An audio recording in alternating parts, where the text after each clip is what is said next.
So International Association of Facilitators that you just met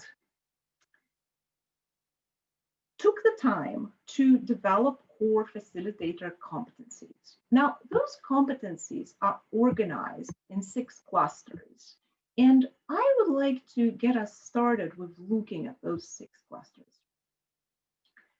So the first cluster is called Create Collaborative Client Relationships.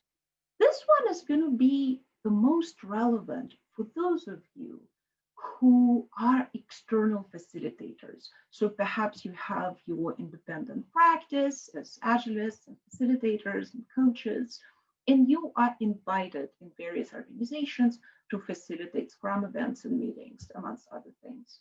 So before you can get anything done for that organization, you will need to create trust with the sponsors of the meeting.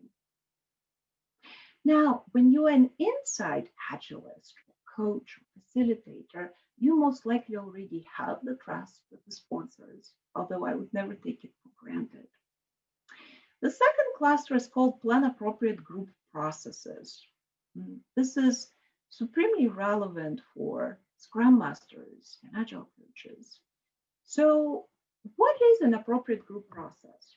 I like to say that most meetings actually fail before they ever started. Why is that? Because no time or insufficient time and effort has been spent to design a meeting in advance. You need to design your meeting and figure out how long it's going to be, what processes you're going to be using, how you're going to structure the time. You will be developing a timed agenda. You will be deciding when the breaks are and what collaboration platforms and techniques you will be using as a group. And it's on that foundation that a good meeting is going to be built. The third cluster of competency is called Create and Sustain a Participatory Environment. What does this mean? It is our job as facilitators to ensure that every voice is heard in a meeting. When you have people who over-participate, if you will, dominate the conversation, it is my job as a facilitator to ensure that they don't take away the breathing room from quieter voices, to ensure that everybody is engaged, participating, and it's a safe space. Fourth cluster is called Guide Group to Appropriate and Useful Outcomes. So as you probably know very well from your experience, meetings are going to be derailed. People are going to go down into the weeds. People are going to disagree with each other. People are going to go on a tangent. And it will be your job as a facilitator to bring the group back to your desired outcome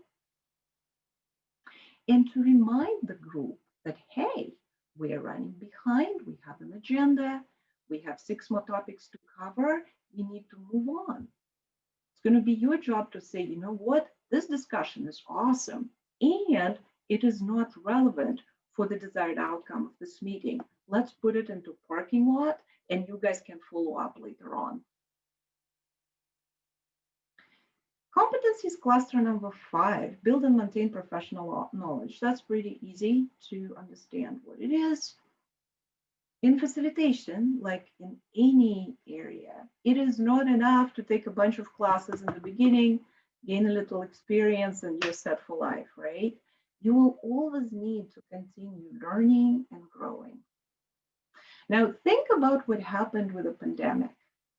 You had professional facilitators who might have been facilitating face-to-face all of their professional life. And then overnight, they have been thrown into a virtual universe. So they had to learn very, very quickly. And unless they had a positive mindset about that, that was a painful process, right? You have this knowledge base, you're a terrific facilitator face-to-face, and then all of a sudden, all we have is the virtual universe. And then the 6th competency, model positive professional attitude. What is this about? Well, not every participant in your Scrum events or in your meetings is going to be courteous and professional. And you are going to need to model professional behavior. People are going to look up to you as a facilitator and model their behavior on yours.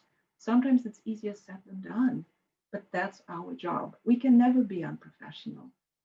Even if someone is being unprofessional to us, even if we have a hostile meeting participant. Sometimes we use sense of humor.